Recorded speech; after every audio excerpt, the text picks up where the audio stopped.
Togo politique, pouvoir et opposition, Le serpent à trois têtes publié le 10 février 2023 par Miadjo touchant politique défini est occupé et animé aussi bien par le pouvoir et ses adversaires traditionnels que constituent les opposants ou l'opposition dans son ensemble. Le Togo n'échappe pas à ce domaine de définition. Tout comme le parti au pouvoir et l'opposition, il existe des militants, des sympathisants, des acteurs premiers, des dévoués, des convertis, des convaincus mais, aussi des profiteurs, des opportunistes fiefés, etc.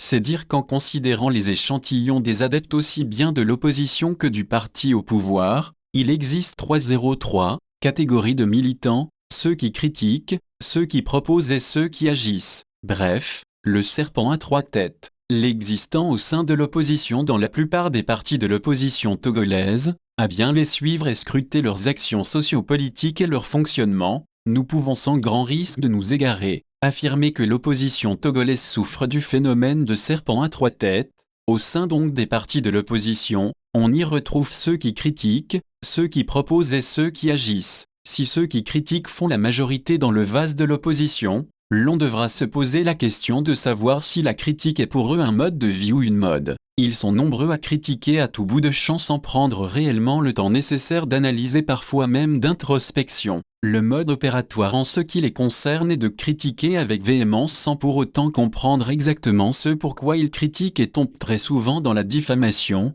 dans la gaminerie politique. Somme toute, ils s'illustrent ainsi au sein de la classe de l'opposition comme des exécutants dont la réflexion leur est interdite. Ce faisant, loin de contribuer à l'essor de leur parti politique, dont ils sont ainsi éloignés, ils se ridiculisent, rabaissent l'évolution de leur parti et définissent au grand jour ce que sont réellement leurs leaders qui très souvent se cachent derrière ces derniers et les utilisent comme des canons. Aux côtés de ceux qui critiquent au sein de l'opposition, se retrouvent ceux qui agissent sans réfléchir et qui ne font qu'obéir à des mots d'ordre. L'essentiel pour eux, qui se cherchent pour la plupart et pensent qu'être opposant est une mode, c'est de donner satisfaction à leurs leaders et d'espérer se rapprocher d'eux, se faire connaître pour se définir dans la société. Comme quoi, être opposant serait devenu une profession noble dans un contexte particulier, et ça permet de se bomber les torses dans le quartier. Pour clore le chapitre de l'opposition dans sa conception de serpent à trois têtes, on ne saurait occulter la catégorie de ceux qui proposent.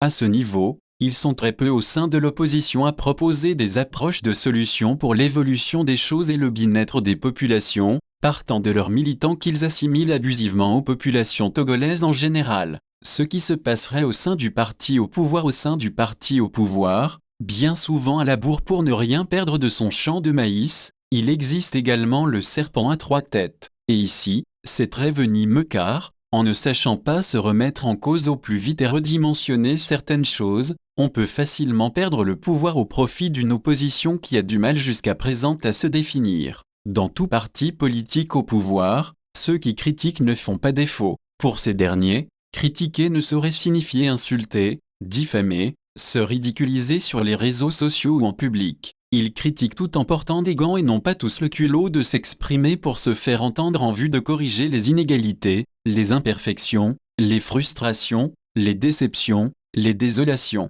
les messes de chapelle ou de quartier politique, bref de réseaux à multiples facettes. Mais, ils sont bien là dans le parti au pouvoir. Cependant, ils n'osent pas soulever leur tête au risque de se faire taper dessus par leurs supérieurs ou leaders qui eux aussi s'investissent pour ne pas perdre leur première place et privilèges. Le risque encouru par les militants qui aimeraient bien critiquer les choses pour que ça marche bien, c'est justement qu'ils se taisent et partagent en cachette pour ceux qui le peuvent, leurs amertumes, ressentis, désolations, avec leurs adversaires politiques qui naturellement en profitent pour animer des sujets et exploiter les multiples failles existantes au sein du parti au pouvoir. Parmi le lot de ceux qui critiquent au sein du parti au pouvoir, face à leur gourou, on semble imposer une certaine discipline de parti comme pour faire taire les gens, les militants et sympathisants. On met tout dans la notion de discipline de parti et libre cours donc à toutes sortes d'abus sur les militants, ce qui n'est pas habituellement une directive de leur premier responsable ou militant.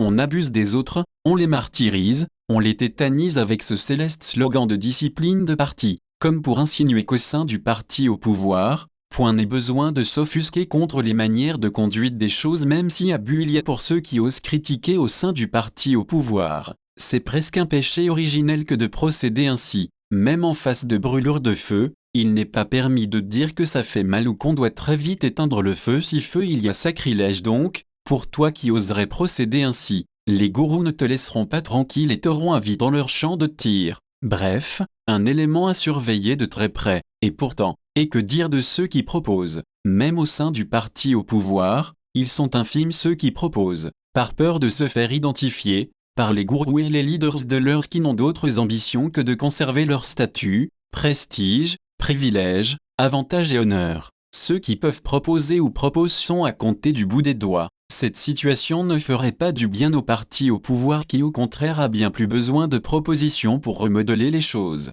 Motiver et booster les militants qui se reconnaîtront assez facilement dans les prises de décision et dans les actions dirigées. La loge de ceux qui agissent. S'il est établi dans la vie que le travail libère et paie, il faut se retenir dans le cas de tout parti au pouvoir, de tout affirmer ainsi. Généralement et très souvent, ceux qui agissent, qui ont le culot d'agir pour défendre les idéaux du parti, ceux qui sont ou ont toujours été au front, avec aisance et efficacité, dévouement et conviction, sagesse et dextérité, sont les très mal lotis, et ils sont très peu ceux qui agissent véritablement à tous les degrés au sein du parti. Pour ceux qui osent le faire ou le font fréquemment, c'est la migraine, les déceptions, les désolations, les manques de considération, l'absence de reconnaissance pour travail accompli, bien accompli qui constituent leur récompense. Ceux qui décident ou participent aux prises de décision au sein du parti au pouvoir, n'agissent pas toutes les fois selon les réalités pour savoir valoriser et encourager ceux qui agissent pour le bien du parti. On préfère aller chercher des militants de la 25e heure en lieu et place des militants convaincus, pour les hisser et les faire bénéficier des privilèges du parti et des positionnements stratégiques. On n'agit pas pour le bien du parti et on sabote ainsi toutes les bonnes actions du premier responsable du parti qui n'a pas accès à tous ses militants. Et c'est bien dommage pour un parti au pouvoir de ne pas reconnaître les efforts et actes salutaires de ses militants et sympathisants. On préfère quand tout est calme et sous contrôle de donner les dividendes des exploits de ceux qui agissent à ceux-là qui ne s'étaient jamais donnés pour la cause du parti et qui sortent subitement de nulle part, pour jouer les grands rôles. Ainsi faisant, on démobilise et on affaiblit sans le savoir le parti au pouvoir et son président qui aucunement ne leur aurait jamais donné des instructions du genre, de ne pas reconnaître les efforts de ceux qui agissent. Pour preuve, quand c'est chaud pour tout parti au pouvoir, rares sont-ils à être au front pour sauver les meubles. La plupart des profiteurs cherchent toujours des passerelles pour rejoindre le camp adverse, pour se mettre à l'abri. Au même moment, ceux qui agissent et qui sont toujours demeurés sur les champs de combat ou de bataille jusqu'à sauver le soldat politique, ne sont pas du tout récompensés. Leur mérite n'est pas reconnu et ceci à des 5/4. On préfère les maintenir dans leur état comme si eux ils n'ont pas besoin de savourer les fruits de leurs bonnes actions. Et généralement qu'est-ce qui se passe dans les états-majors de tout parti au pouvoir en procédant ainsi, en démotivant la catégorie de ceux qui agissent, on se retrouve au finish affaibli et laminé par l'adversaire politique sur tous les terrains. Et c'est dans de pareilles situations qu'on s'évertue à convaincre ceux qui agissent à investir le théâtre de la lutte politique pour renverser les tendances ou espérer reprendre la main. Ce qui semble toujours difficile car les doses de motivation sont réduites depuis des lustres. La question que nous nous posons est de savoir si des esprits mal intentionnés n'agiraient pas dans l'ombre pour créer des situations assez difficiles à leur président et à leur parti. Auraient-ils pour ambition cachée, ce faisant, d'affaiblir ou de nuire à leur leader politique? Auraient-ils d'autres agendas dissimulés? Les interrogations demeurent et donnent vie à cette réflexion de Lijorn Songola. Il y a une valeur qu'il ne faut pas perdre pour aucune raison au monde, c'est la dignité, et ceux qui agissent ne perdent jamais leur dignité. Le Medium Togo.